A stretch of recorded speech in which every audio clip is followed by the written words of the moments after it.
Have you ever opened your fridge and thought, I'm doing everything right. I'm keeping my food fresh, my kitchen clean, and my groceries stored safely, only to find a few days later that something smells off or tastes weird? Well, here's the surprising truth. Some of the foods we've been putting in the fridge for years are actually losing their flavor, texture, and even nutritional value because of it.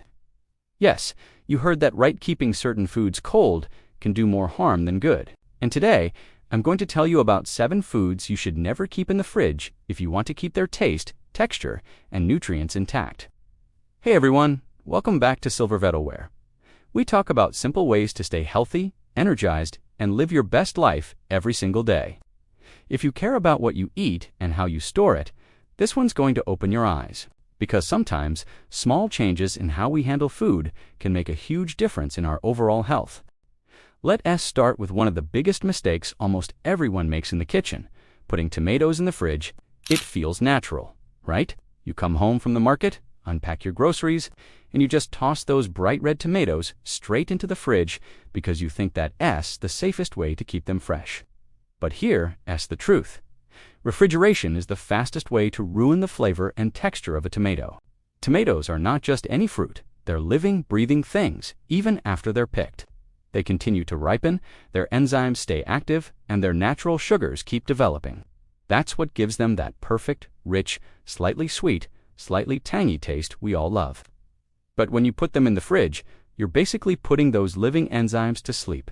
Here's what happens scientifically. When a tomato is stored below 10 degrees Celsius, that's about 50 degrees Fahrenheit, the cold damages the membranes inside the fruit cells. These membranes are responsible for holding in the juices, texture, and aroma compounds that give tomatoes their delicious flavor. Once those membranes are damaged, the tomato becomes mealy, grainy, and watery. You know that weird texture when you bite into a cold tomato? And it feels like it's half cooked, but not really. That's what we're talking about. And it's not just about texture, it's also about flavor chemistry. Tomatoes contain hundreds of volatile compounds that make up their signature aroma. Those fruity, earthy, slightly grassy notes that hit you when you slice into a perfectly ripe one. When the tomato gets cold, the enzymes that produce those compounds stop working. And once that flavor is lost, it doesn't come back, even if you bring the tomato back to room temperature later. So essentially, refrigeration permanently shuts down the tomato's flavor-making machinery. Now, a lot of people say, but I don't want my tomatoes to spoil. That's fair. Nobody likes waste. The key is understanding ripeness and timing. If your tomatoes are fully ripe, meaning they're deep red and soft to the touch, they'll last 2 to 3 days comfortably on the counter. If they're still firm and not yet ripe, keep them at room temperature and let nature finish the job. The ripening process is driven by a natural gas called ethylene, which tomatoes produce on their own. When you put them in the fridge, that gas production slows dramatically, so the tomato never develops that full flavor and sweetness. So, the best place to keep your tomatoes is on the kitchen counter, away from direct sunlight and heat. If you can, place them stem side down on a flat surface or in a shallow bowl. This helps minimize air exposure around the stem area, where moisture loss usually begins. You can even cover them loosely with a paper towel to reduce moisture buildup. Now, what if you've already refrigerated your tomatoes? Don't worry, they're not totally ruined, just a little muted in flavor. Let them come back to room temperature before using them. The texture might not be as perfect as before, but the warmth will help bring back some of the aroma compounds that are still present. But here's something most people don't realize: not all tomatoes react the same way to cold. The smaller, firmer varieties, like cherry or grape tomatoes, handle refrigeration a little better because their cell structure is denser. They can tolerate brief cooling if you're storing them for just a day or two. However, large slicing tomatoes or heirloom varieties, which are naturally juicier and softer, get damaged almost instantly in cold air. So, if you want that big, juicy tomato flavor for your salad or sandwich, keep those out of the fridge at all costs. And since we're talking about health and nutrition on Silver Vital, let's go a little deeper. Tomatoes are one of the best sources of lycopene, a powerful antioxidant that helps protect your heart, skin, and even your eyesight. But when tomatoes are chilled too long, their cell walls start to break down, and lycopene becomes less bioavailable. That means your body absorbs less of it. So by keeping tomatoes at room temperature, you're not just saving flavor, you're preserving nutrients too. Think about that for a second. you buy these beautiful red tomatoes for their vitamins and antioxidants. But the simple act of putting them in the fridge is robbing them of what makes them healthy. Crazy, right now? Let's make this practical. If you live somewhere hot and your kitchen gets really warm, you might worry about tomatoes spoiling too fast. Here's a small trick. Separate your tomatoes based on ripeness. Keep the unripe ones on the counter to ripen naturally, and once they're perfectly ripe, but you can't eat them right away, you can pop them in the fridge for just 1 day. That short time, 1 destroy their flavor completely. It'll just pause the ripening a bit. But the golden rule remains. The fridge should be the last resort, not the default. And one more tip, never store tomatoes in plastic bags or sealed containers unless they already cut. Tomatoes need to breathe. When you trap them in plastic, the moisture inside creates a humid environment that encourages mold and speeds up decay. A breathable basket or a ceramic bowl is perfect. Let's visualize it for a moment. Imagine biting into a fresh room temperature tomato. The skin gives way with a soft snap. The juice bursts out with that garden fresh flavor, and you can taste the sunshine in every bite. Now imagine that same tomato after 3 days in the fridge. The skin is dull, the inside feels grainy, and it tastes flat. It's not even close. The difference is like comparing a fresh summer tomato straight from the vine to one that's been sitting on a store shelf for weeks. Once you've had the real thing, there's no going back. And here's something a lot of people don't think about. Refrigeration also changes how tomatoes behave in cooking. Cold tomatoes release more water when heated, which can make your sauces thin and watery instead of thick and rich. When you start with fresh room temperature tomatoes, you get a deeper flavor and better texture. That's why professional chefs always keep their tomatoes out of the fridge. They know that the secret to incredible flavor isn't just in the recipe, it's in how you treat the ingredients before you even start cooking. So, in short, if you want your tomatoes to stay juicy, flavorful, and packed with nutrients, leave them out of the fridge. Treat them the way nature intended. Let them breathe, let them ripen, and let them shine. Because a good tomato isn't just food, it's an experience. And that experience disappears the moment you shut the fridge door on it. The next time you bring home a bag of fresh tomatoes, resist that habit of tossing them into the cold. Line them up on your counter, admire their color, and give them the chance to ripen in peace. You'll be rewarded with flavor that reminds you what real food tastes like. And once you taste that difference, you'll never store them cold again. Potatoes are one of the most beloved and versatile ingredients in American kitchens. From classic mashed potatoes at Thanksgiving to crispy French fries, baked potatoes, and home-style potato soups, they are a staple in everyday meals. However, many people unknowingly ruin the taste and texture of their potatoes simply by storing them incorrectly. One of the most common mistakes is keeping potatoes in the refrigerator, thinking that cold will preserve them longer. In reality, this can drastically alter their flavor and cooking properties. The main reason refrigerators are not ideal for potatoes has to do with starch conversion. Potatoes are naturally rich in starch, which is a type of carbohydrate that the plant stores for energy. For one, the increased sugar content makes potatoes taste slightly sweeter. While some might find this interesting in a baked potato or dessert potato recipe, it often creates an unexpected flavor that doesn't pair well with savory dishes. For example, French fries made from cold stored potatoes can turn dark brown quickly when fried, giving them a slightly burnt appearance and a sweeter, almost caramelized taste that isn't desirable in traditional fries. Similarly, mashed potatoes can develop a gritty texture instead of the creamy consistency most Americans expect for their favorite comfort food. The sugar accumulation also affects cooking. When high-sugar potatoes are fried or roasted at high temperatures, they undergo the Maillard reaction, which is the chemical browning that creates flavor and color. Excess sugar, however, can accelerate this reaction, causing uneven browning or even overdarkening before the potato is fully cooked. For those preparing homemade French fries, roasted potato wedges, or scalloped potatoes, this can lead to disappointment, with results that are visually unappealing and texturally inconsistent. The ideal way to store potatoes in an American household is in a cool, dark, and well-ventilated space. Many kitchens are equipped with pantries, basement storage areas, or even cool cabinets that fit this purpose perfectly. The recommended temperature range is roughly 45 degrees Fahrenheit to 55 degrees Fahrenheit, 7 degrees Celsius to 13 degrees Celsius. This range is cool enough to slow sprouting and moisture loss, but not so cold that starch turns into sugar. Another important consideration is light exposure. Potatoes stored in sunlight or under bright kitchen lights may turn green due to chlorophyll formation. While green pigmentation itself is harmless, it often indicates the presence of solanine, a natural toxin that can taste bitter and, in large amounts, cause stomach upset. Therefore, keeping potatoes in a dark environment not only preserves their starch content, but also ensures they are safe and tasty. Air circulation is also key. Potatoes stored in airtight plastic bags or sealed containers are more likely to develop moisture buildup, which can promote mold, spoilage, or premature sprouting. Instead, opt for paper bags, mesh bags, or open baskets that allow the potatoes to breathe. This also prevents condensation, which can turn the skin soft and make potatoes more susceptible to rot. Humidity plays a role as well. Potatoes store best in environments with moderate humidity. Too much humidity encourages rot, while too little can cause the potatoes to dry out and shrivel. American households often maintain humidity levels that are suitable for potato storage, especially in basements or pantries with a natural airflow. Some people even line baskets with newspaper to absorb excess moisture, a simple yet effective traditional method.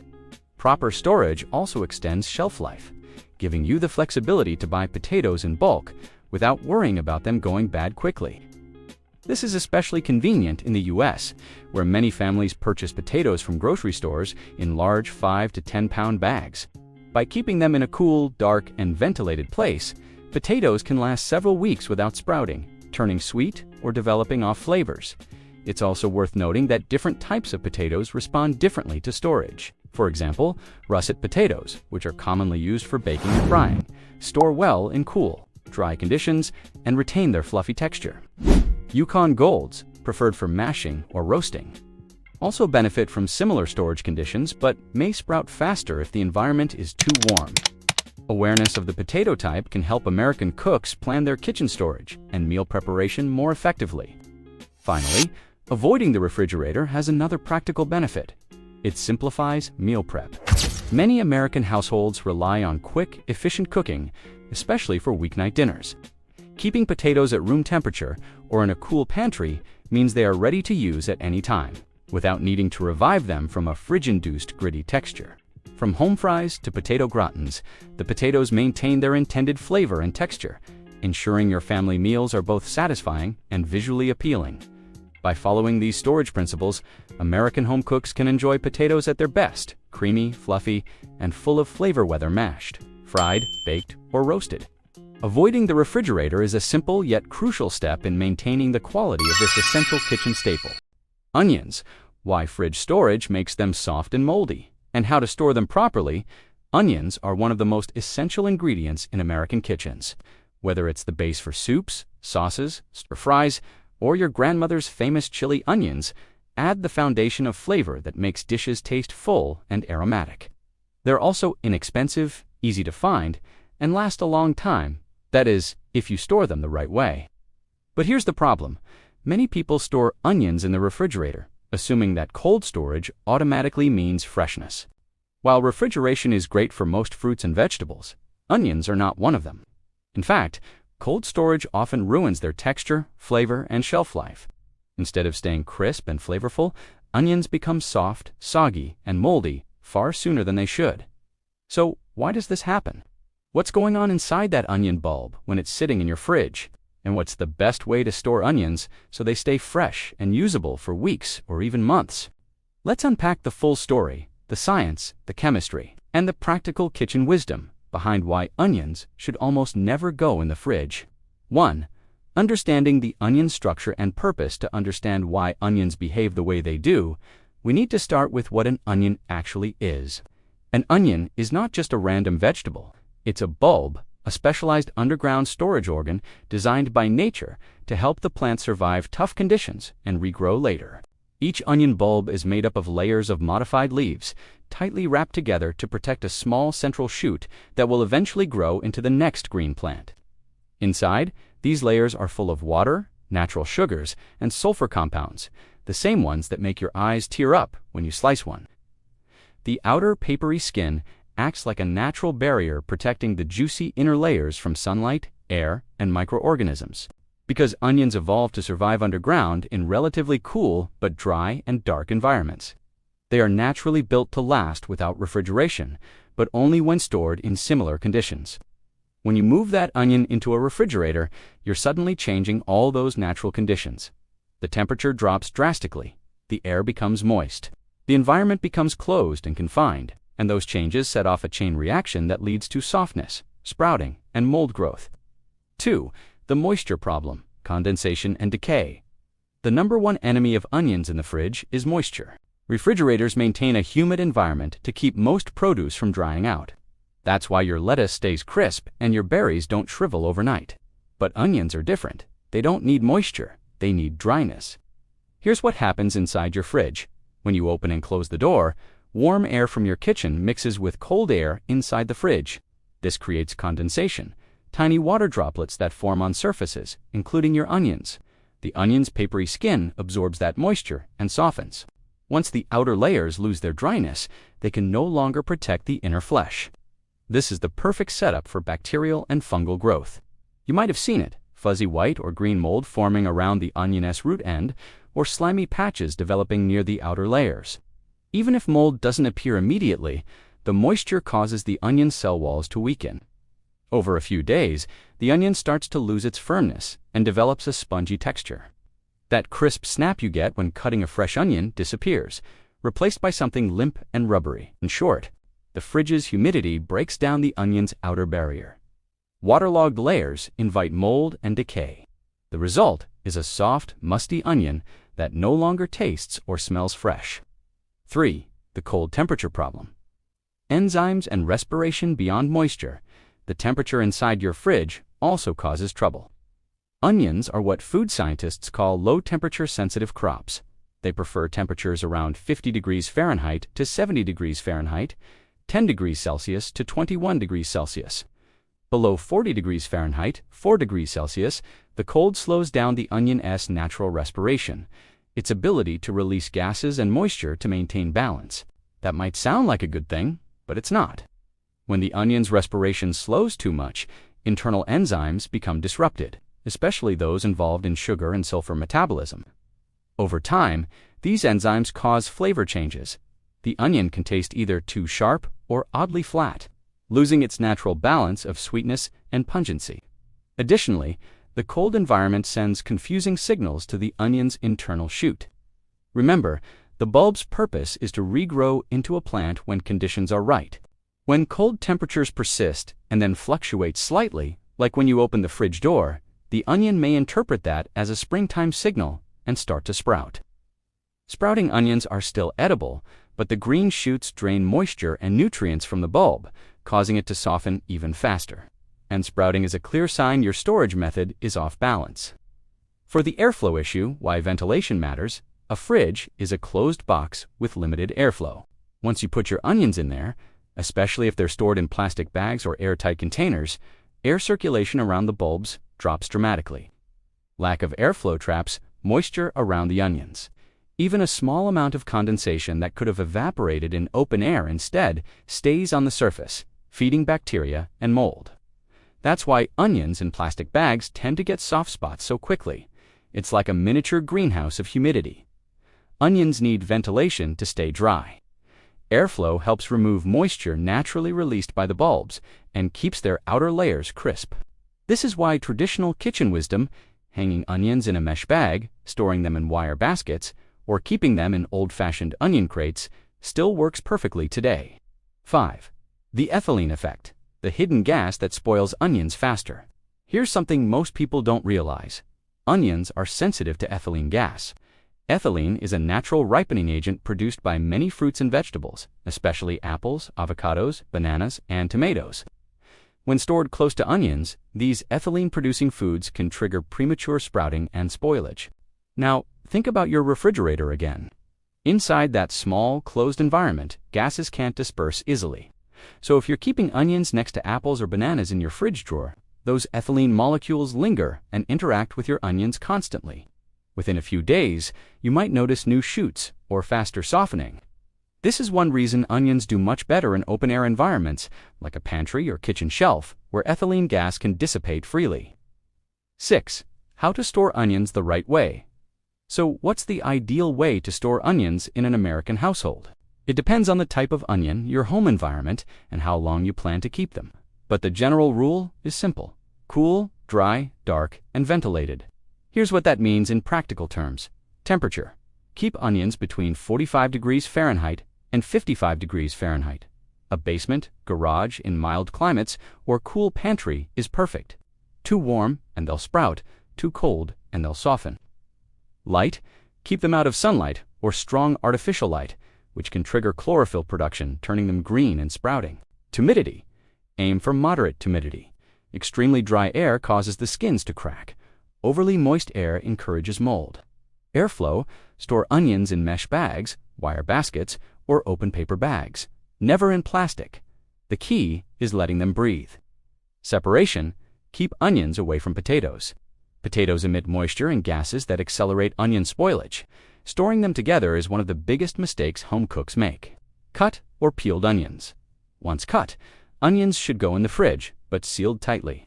Wrap them in plastic wrap or store in airtight glass containers to prevent odor transfer. Use within a few days. Following these simple guidelines can extend onion freshness from 1 week to several months, depending on the variety. 7. Bonus. The difference between onion varieties and storage life. Not all onions store the same way. Yellow onions, common cooking onions, high in sulfur, low in water content, excellent for long storage up to 3 months. Red onions, slightly higher moisture, good for 1 to 2 months, if stored well. Sweet onions, like Vidalia or Walla Walla. Low sulfur and high sugar, delicious but more perishable. Best eaten within a few weeks. Shallots, technically a cousin of onions. They have a long shelf life, similar to yellow onions if stored dry. This variation is why professional kitchens often store different onion types in separate bins or baskets. 8. The big picture: why old-fashioned storage still works. If you've ever seen onions hanging in a farmhouse kitchen or stored in a wire basket in a grocery store, there's a reason it's tried and true food science. For centuries, people have known that onions last longest when kept dry and airy. Refrigerators didn't exist for most of human history, and yet onions were available year-round. The old way still makes the most sense because it respects the natural biology of the onion bulb. Modern fridges are designed for moisture retention and sealed freshness, exactly the opposite of what onions need. So instead of extending their life, refrigeration actually speeds up the very processes that cause decay, by simply keeping onions in a ventilated, dark place at moderate temperature. You re-mimicking the same environment they experience underground, and that's the secret to their longevity. 9. Quick recap for everyday use. Don't store whole onions in the fridge. Moisture and cold make them soft, moldy, and sprout-prone. Keep them in a cool, dark, ventilated space. Use mesh bags, baskets, or paper bags. Never plastic.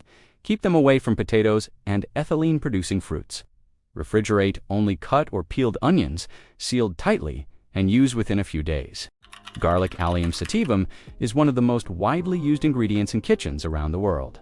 Its sharp, pungent aroma and distinctive flavor make it an essential component of countless cuisines. However, many people unknowingly store garlic incorrectly, especially in the refrigerator, which can ruin its texture, taste, and nutritional properties. To understand why refrigeration is harmful for garlic and how to store it properly, we need to look into its biology, chemistry, and environmental responses. 1. Garlic's biological nature. Garlic is a bulb, just like onions, shallots, and tulips. It is made up of multiple cloves enclosed in papery skin. Each clove is a potential new plantitis, a living storage organ filled with nutrients and enzymes that support sprouting under favorable conditions. Garlic bulbs remain dormant after harvest, but they are still biologically active. The key to preserving them is keeping them in an environment that discourages growth and decay. The dormancy of garlic bulbs depends mainly on temperature, humidity, and light. When garlic is exposed to low temperatures like those inside a refrigerator, followed by room temperature, it interprets that as the end of winter and the start of spring. This seasonal signal triggers the bulb to break dormancy and begin sprouting. 2. Why garlic sprouts in the fridge. The temperature inside a typical refrigerator ranges between 2 degrees Celsius to 8 degrees Celsius, 35 degrees Fahrenheit to 46 degrees Fahrenheit. These cold conditions mimic winter dormancy. However, when you take the garlic out to use it and expose it to room temperature, the sudden warmth acts as a cue for the cloves to start germinating. The result: green shoots appear from the center of each clove within days. Sprouting isn't harmful in terms of safety, but it significantly alters the flavor and texture of garlic. The green shoots are bitter and grassy, and they lack the robust, spicy aroma of fresh garlic. The sprouting process also consumes some of the cloves, natural sugars, and sulfur compounds, which are responsible for garlic's characteristic pungency and sweetness when cooked.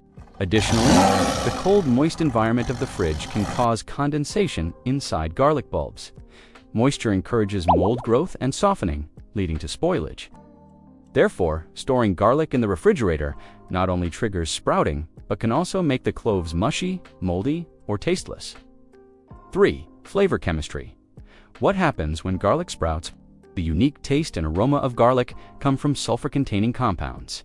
When you crush or chop a clove, an enzyme called elanase converts a molecule called alliin into allicin, the compound responsible for garlic's signature smell and health benefits.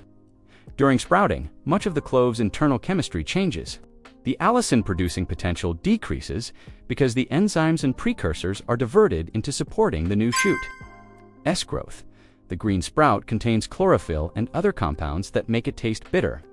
The texture of the clove becomes rubbery as its natural starches are used up for sprouting energy.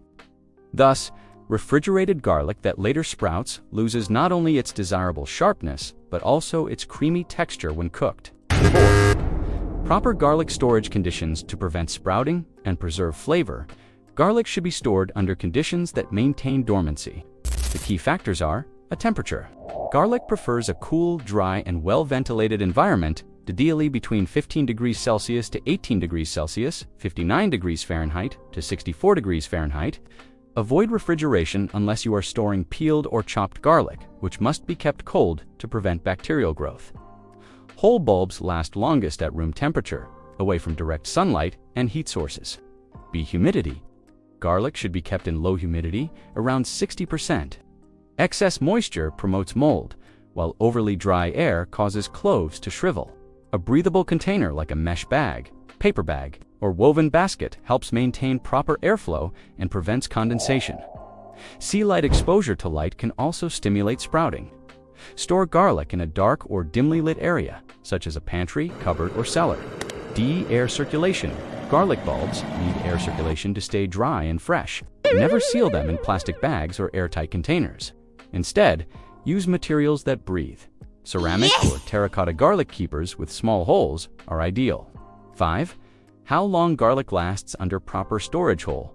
Bulbs, 3 to 6 months at room temperature and proper conditions. Individual unpeeled cloves, 10 to 20 days. Peeled cloves up to 1 week in the fridge in an airtight container. Chopped or minced garlic, 1 to 2 days in the fridge, or freeze for longer storage. If you need long-term storage, you can freeze garlic. Freeze whole peeled cloves or pureed garlic, mixed with a bit of oil in an airtight container. Freezing stops enzymatic activity and preserves the flavor without causing sprouting. 6.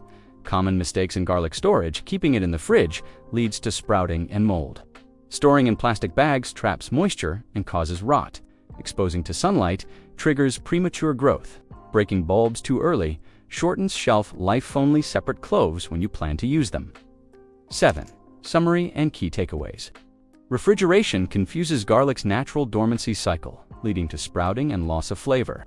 The fridge's cold and moist environment promotes mold and texture degradation. Garlic thrives best in cool, dark, dry, and well-ventilated places at room temperature. Use breathable containers, avoid moisture, and minimize light exposure. For peeled or chopped garlic, refrigeration or freezing is acceptable but must be done properly. In short, to enjoy garlic at its aromatic best, keep it out of the fridge and treat it like the living plant it is: cool, dry, and free to breathe. By understanding its biological needs, you can preserve both its powerful flavor and its long shelf life. Few things are as disappointing as cutting into a loaf of bread that has turned hard, dry, and unappetizing long before you expected it to. Many people assume the refrigerator is the best place to keep bread fresh for longer, just as it helps extend the life of milk or vegetables. However, Bread behaves differently from most foods.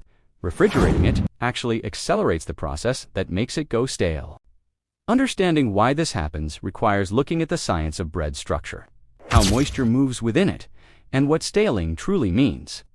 Once you understand the mechanisms at play, it becomes easier to store bread properly and maintain its texture and flavor for as long as possible.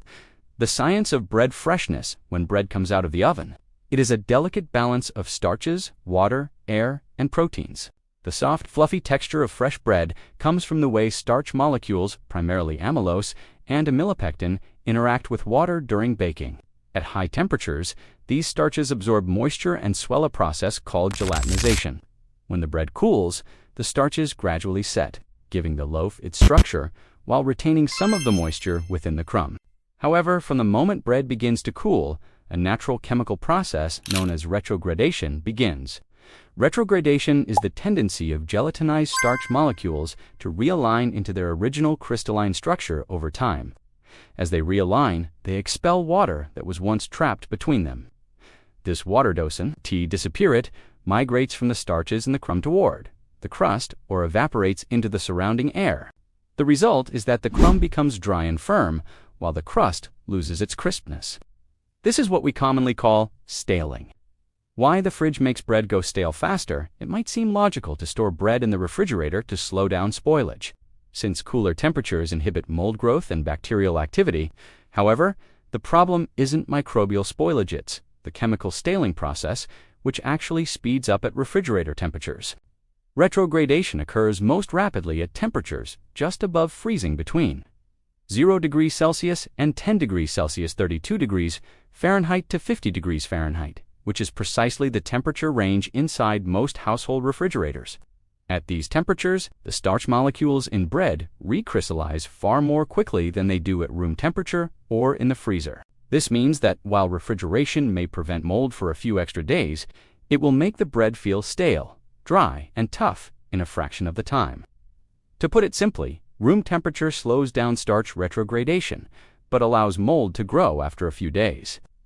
Refrigeration greatly accelerates starch retrogradation, making bread stale quickly, even though it stays mold-free. Freezing halts retrogradation almost completely, preserving both texture and moisture. Thus, the refrigerator's cool but not freezing environment is the worst of both worlds for bread texture. Understanding the difference between staling and spoiling, it's important to distinguish staling from spoiling. Staling is a physical and chemical change in the bread's structure, specifically starch retrogradation and moisture loss. It doesn't make bread unsafe to eat. It just changes the texture and taste. Spoiling, on the other hand, involves the growth of mold or bacteria, which can make the bread unsafe. A loaf of bread stored at room temperature will typically stay fresh for 2 to 4 days before mold starts to appear. In a humid environment, mold may develop even faster. Conversely, in the fridge, the loaf may resist mold for up to a week or more, but it will likely be unpleasantly hard and dry after just 1 or 2 days. How to store bread properly? To keep bread at its best, the ideal storage method depends on how soon you plan to eat it. 1. Short-term storage, 1 to 3 days, if you'll be eating the bread within a couple of days. It's best to store it at room temperature in a way that balances air circulation and moisture retention. Use a bread box. A good bread box keeps the environment slightly humid, but still allows some air movement. This prevents the crust from becoming too soft while slowing down staling. Use a paper bag or linen bag. These materials breathe just enough to prevent condensation, which causes sogginess and mold, while keeping the loaf from drying out too quickly. Avoid airtight plastic bags for crusty loaves. Plastic traps moisture, which softens the crust and makes it chewy. However, for soft sandwich bread, a plastic bag can be ideal since it helps maintain the bread's moisture and texture. Keep your bread away from direct sunlight and heat sources, as warmth accelerates both moisture loss and microbial growth. 2. Medium-term storage, 3 to 5 days if you need to keep bread for more than a couple of days but don't want to freeze it. Wrap it tightly and store it in a cool, dark place, such as a cupboard or pantry. You can also use a resealable plastic bag if you don't mind a softer crust. Another helpful trick is to slice only what you need, leaving the rest of the loaf intact. The exposed surface area of each cut accelerates moisture loss, so keeping the bread whole helps preserve freshness longer. 3. Long-term storage, 1 week or more for longer storage. Freezing is the best method. Freezing stops both mold growth and starch retrogradation almost entirely, preserving the bread's original freshness and moisture for weeks or even months. To freeze bread properly, slice it before freezing so you can take out only what you need. Wrap it tightly in plastic wrap or foil to prevent freezer burn. Place the wrapped loaf or slices in a resealable freezer bag, squeezing out as much air as possible. To thaw, let the bread sit at room temperature for an hour or warm it briefly in an oven or toaster. This not only restores its softness but also reverses some of the starch crystallization, temporarily making it taste freshly baked again. How to revive stale bread. Even if your bread has gone stale, all is not lost. Heating bread to about 60 degrees Celsius, 140 degrees Fahrenheit, can temporarily reverse starch retrogradation by melting the crystalline structure of the starch molecules. You can reheat the bread in an oven for 5 to 10 minutes or briefly toast it. The result won't be exactly the same as fresh bread, but it will regain much of its softness and flavor. Conclusion: storing bread may seem simple, but its freshness depends on complex interactions between temperature, moisture, and starch chemistry. The refrigerator, though ideal for many foods, is counterproductive for bread. For the best results, keep bread at room temperature in breathable packaging if you'll eat it soon. Use a freezer for longer storage. Avoid the fridge unless mold prevention outweighs your concern for texture. By understanding the science behind staling and following proper storage methods, you can enjoy fresh, flavorful bread for much longer without falling into the common trap of the refrigerator loaf. Honey has been treasured for thousands of years as one of nature's purest and most durable foods. Archaeologists have even found jars of honey in ancient Egyptian tombs that remain perfectly edible after thousands of years. Yet, in a modern kitchen, people are often puzzled or even alarmed when their liquid honey suddenly becomes thick, cloudy, and grainy, or hardens into a semi-solid mass. This transformation is called crystallization, and it happens especially quickly when honey is exposed to cooler temperatures. Although crystallized honey may look spoiled, it's completely natural, safe to eat, and in fact, a sign of pure, high-quality honey. Understanding why honey crystallizes, what factors influence the process, and how to properly store honey can help preserve its smooth texture and rich flavor for longer periods. The composition of honey. To understand why honey hardens, we need to look at what it's made of. Honey is a supersaturated sugar solution, meaning it contains more dissolved sugar than the water in it can normally hold in a stable liquid state. Typical honey is about 80 to 82% sugars, mostly glucose and fructose, 17 to 18% water, small amounts of enzymes, amino acids, minerals, and organic acids that give honey its distinctive aroma and health properties. When bees make honey, they start with flower nectar, a watery liquid that's about 70 to 80% water and 20 to 30% sugars. Inside the hive, bees repeatedly regurgitate and fan this nectar to evaporate excess water, concentrating it until it becomes stable and resistant to spoilage. The resulting product honey is so concentrated that it's inherently unstable at the molecular level. It wants to crystallize because there's more sugar than the water can comfortably hold in solution. Why honey crystallizes. Crystallization happens when glucose molecules separate out from the liquid and form solid crystals. This process is driven by several factors, including temperature, sugar ratio, and the presence of tiny particles that act as seeds for crystal formation. 1. The sugar ratio, glucose versus fructose. The main factor controlling crystallization is the ratio of glucose to fructose. Glucose is less soluble in water than fructose, meaning it tends to crystallize more easily. Fructose remains liquid longer and resists crystallization. If honey has a high glucose content, for example, from clover, rapeseed, or sunflower blossoms, it will crystallize quickly, sometimes within weeks. On the other hand, honeys with higher fructose content, such as acacia or tupelo honey, can stay liquid for months or even years. 2. Temperature plays a crucial role. The rate of crystallization is fastest between 10 degrees Celsius and 15 degrees Celsius, 50 degrees Fahrenheit, minus 59 degrees Fahrenheit, a typical refrigerator temperature. At these cool conditions, glucose molecules move slowly enough to organize themselves into solid crystals. At higher temperatures above about 25 degrees Celsius, or 77 degrees Fahrenheit, Honey stays liquid because molecular motion prevents the glucose from forming an ordered structure. At very low temperatures below 5 degrees Celsius or 41 degrees Fahrenheit, crystallization slows dramatically because the molecules are too immobile to cluster together efficiently. This explains why storing honey in the refrigerator often leads to hard, grainy honey. The cool environment encourages crystallization. 3. Particles and air bubbles. Natural honey often contains tiny particles, pollen grains, bits of wax, or even microscopic air bubbles left over from the extraction process. These particles act as nucleation sites, or starting points for crystals to form. Once a crystal begins to grow, others join in, and the process accelerates. Filtered or ultra-pasteurized honey, which has had most of these particles removed, tends to stay liquid longer, but may lose some flavor and nutrients in the process. Why honey should be kept sealed and at room temperature. The best way to preserve honey's smooth texture and natural quality is to store it sealed at room temperature, typically around Y-25 degrees Celsius, P-77 degrees Fahrenheit. Here's why. 1. Preventing crystallization. Room temperature is warm enough to discourage glucose molecules from clustering into crystals, but not so warm that it degrades the flavor or enzymes. Once honey drops below about 15 degrees Celsius, the likelihood of crystallization rises sharply. That's why refrigeration, though good for most foods, is bad for honey. 2. Protecting against moisture absorption. Honey is hygroscopic, meaning it readily absorbs moisture from the air. When honey absorbs water, it can dilute the sugar concentration and increase the risk of fermentation by naturally occurring yeasts. Keeping honey tightly sealed prevents it from taking in ambient humidity, especially in damp climates or kitchens. 3. Preventing contamination. A tightly sealed container also keeps out dust, insects, and odors. Honey is so concentrated that it doesn't support bacterial growth under normal conditions. But contamination from external sources can still affect its purity or taste. Common misconceptions about crystallized honey. A widespread misconception is that crystallized honey has gone bad.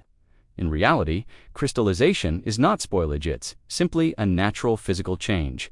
Crystallized honey is safe to eat. The crystals may make it appear grainy or opaque, but the flavor remains the same, and in some cases, even becomes more intense. Crystallization can indicate purity. Pure, raw, unprocessed honey crystallizes more readily than adulterated or pasteurized honey. If your honey never crystallizes, it may have been excessively filtered or mixed with corn syrup or other additives. Crystallized honey can be liquefied. Simply place the jar in a warm water bath, not boiling, and stir gently until the crystals dissolve. Avoid microwaving directly, as excessive heat can destroy honey's enzymes, antioxidants, and delicate floral aromas. How to properly store honey. Use the right container. Store honey in a clean, dry, airtight container made of glass or food-grade plastic. Metal containers can react with honey's mild acidity over time. Keep it in a cool, dark place. Direct sunlight and high heat can degrade honey's enzymes and darken its color. A pantry or cupboard away from the stove is ideal. Avoid refrigeration, unless you live in a very hot, humid climate where temperatures regularly exceed 35 degrees Celsius, 95 degrees Fahrenheit. There's no reason to refrigerate honey. The fridge will only accelerate crystallization and make it inconveniently hard. Don't introduce moisture. Always use a clean, dry spoon when dipping into honey. Even a few drops of water can start fermentation or spoil its texture. Can crystallization be reversed? Yes. If your honey has hardened, simply gently warm it to dissolve the crystals. Fill a bowl with warm water around 40 degrees Celsius or 104 degrees Fahrenheit. Place the sealed jar of honey in it for about 15 to 20 minutes. Stir occasionally until it becomes smooth again. Avoid overheating above 45 degrees Celsius or 113 degrees Fahrenheit, as this can degrade the honey's enzymes and aroma compounds. Once liquefied, store it at room temperature to prevent it from crystallizing again too soon. Conclusion. Honey crystallization is a fascinating example of nature's chemistry in action. Because honey is a supersaturated sugar solution, it's always on the edge of solidifying. When stored in cool conditions, like a refrigerator, glucose molecules form crystals, making the honey appear thick and grainy. However, this transformation doesn't mean it has spoiled. In fact, it's a hallmark of authentic, unadulterated honey. To keep honey at its best, Store it sealed, at room temperature, in a dark and dry place. Avoid refrigeration, which accelerates crystallization. Gently reheat crystallized honey if needed to restore its smooth consistency. By following these simple storage principles, you can enjoy honey's natural sweetness, silky texture, and long shelf life for years, just as nature intended. Bananas are among the world's most popular fruits, convenient, naturally sweet, and packed with nutrients.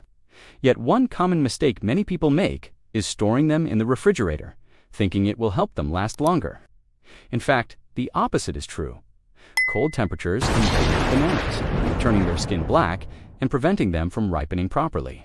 To understand why, we need to look at the biology and chemistry behind banana ripening, the effects of cold on tropical fruits, and the best ways to keep bananas fresh and delicious. The science of banana ripening. Bananas are a climacteric fruit, meaning they continue to ripen even after being harvested.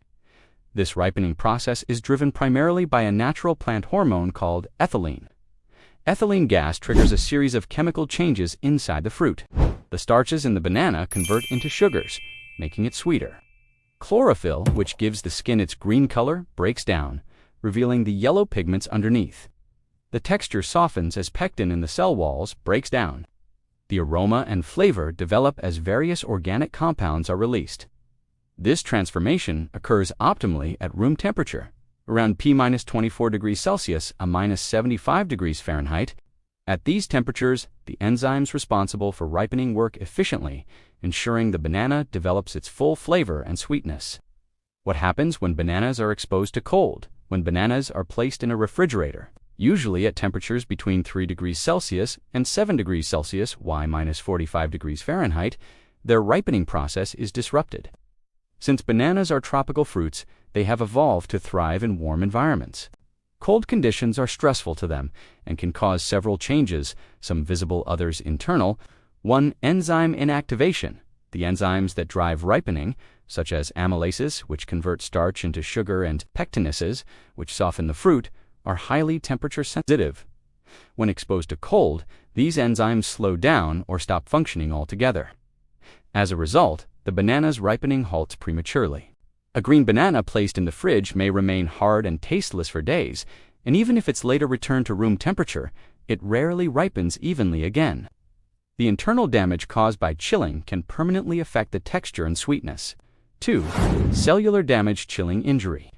Bananas suffer from what scientists call chilling injury when stored below about 12 degrees Celsius, 54 degrees Fahrenheit.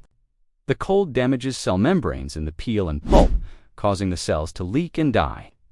This cellular breakdown leads to visible symptoms. The peel turns dark brown or black due to oxidation of phenolic compounds. The fruit inside may become soft, waterlogged, or discolored. This blackening is not necessarily a sign of rot. Rather, it's a physiological reaction to cold stress. The pulp often remains edible for a short time, but its flavor and texture deteriorate quickly. 3. Ethylene disruption. Cold also interferes with ethylene production and response. Bananas both produce ethylene and respond to it, creating a self-sustaining ripening cycle. Low temperatures suppress the fruit's ability to generate or sense ethylene, effectively freezing the ripening process. Even after returning to room temperature, the fruit may not restart normal ripening, especially if chilling injury has already occurred. Why the skin turns black? One of the most noticeable effects of refrigeration is the banana's blackened skin. This occurs because cold temperatures disrupt the banana's natural pigment balance. The green color in unripe bananas comes from chlorophyll, which breaks down during ripening to reveal yellow. When cold damages the peel cells, enzymes like polyphenol oxidase PPO react with phenolic compounds, producing melanin-like brown or black pigments similar to how a cut apple browns when exposed to air. This darkening doesn't necessarily mean the banana has spoiled, but it makes it look unappealing and signals that it has suffered chilling injury. The ideal way to store bananas. To preserve flavor, texture, and appearance, bananas should always be stored at room temperature, ever in the refrigerator, until they are fully ripe. 1. Room temperature storage. Keep bananas on the counter, away from direct sunlight and heat sources. The ideal environment is cool around 20 degrees Celsius or 68 degrees Fahrenheit and well ventilated. Bananas ripen best in open air, where ethylene gas can disperse naturally. To use a banana stand or hanger. Hanging bananas on a banana stand prevents bruising and allows even airflow around the fruit. When bananas sit on a surface, the pressure points where they touch can cause brown spots. Hanging also keeps them away from moisture and helps maintain their shape. 3. Separate from other fruits, or use to ripen them because bananas emit a lot of ethylene gas. They can accelerate the ripening of nearby fruits like avocados, apples, and peaches. If you want to speed up ripening, place those fruits together in a paper bag with a banana. If you want to slow down ripening, store bananas separately. For slowing ripening naturally, if you want to keep bananas fresh a bit longer without refrigeration, try wrapping the stems, the crown, with plastic wrap or foil. This traps some ethylene at the source and slows its spread to the rest of the bunch. You can also separate individual bananas from the bunch, which slows ripening by reducing ethylene exposure between fruits. What about ripe bananas? Once bananas are fully ripe yellow, with maybe a few brown specks, you can refrigerate them to extend their shelf life by a few days. The peel will likely turn brown, but the inside will stay firm and sweet for longer. The key is to wait until the bananas have completely ripened before chilling them. Refrigeration at that stage won't stop ripening. It's already complete, but will slow down further decay. For very ripe bananas that are about to go bad, you can also freeze them, peeled and stored in an airtight container. Frozen bananas are perfect for smoothies, baking, or desserts. Common mistakes to avoid: putting green bananas in the fridge. This halts ripening and may cause permanent chilling damage. Storing bananas in sealed plastic bags at room temperature. This traps moisture and promotes mold. Leaving bananas in direct sunlight or near the stove. Heat accelerates ripening and spoils them faster. Refrigerating peeled bananas, they discolored quickly. Instead, cover them with plastic wrap or lemon juice if you need to store. Cut bananas briefly. Conclusion: bananas are delicate tropical fruits that thrive in warmth, not cold. Their ripening process depends on temperature-sensitive enzymes and the ethylene gas they naturally produce. When stored in the fridge, these processes are disrupted. Ripening stops, the peel turns black, and the fruit loses its texture and flavor. For the best results, keep bananas on the counter, ideally hanging on a banana stand. Avoid refrigeration until they're fully ripe. Use the fridge only to slow decay after ripening, or freeze them for later use. By understanding how temperature affects bananas, you can enjoy them at their sweetest, creamiest, and most flavorful stage, just as nature intended. So next time you're about to stash everything in the fridge, think twice. Some foods stay fresher, tastier, and healthier outside it. Keep these 7 items out, and your kitchen and taste buds will thank you.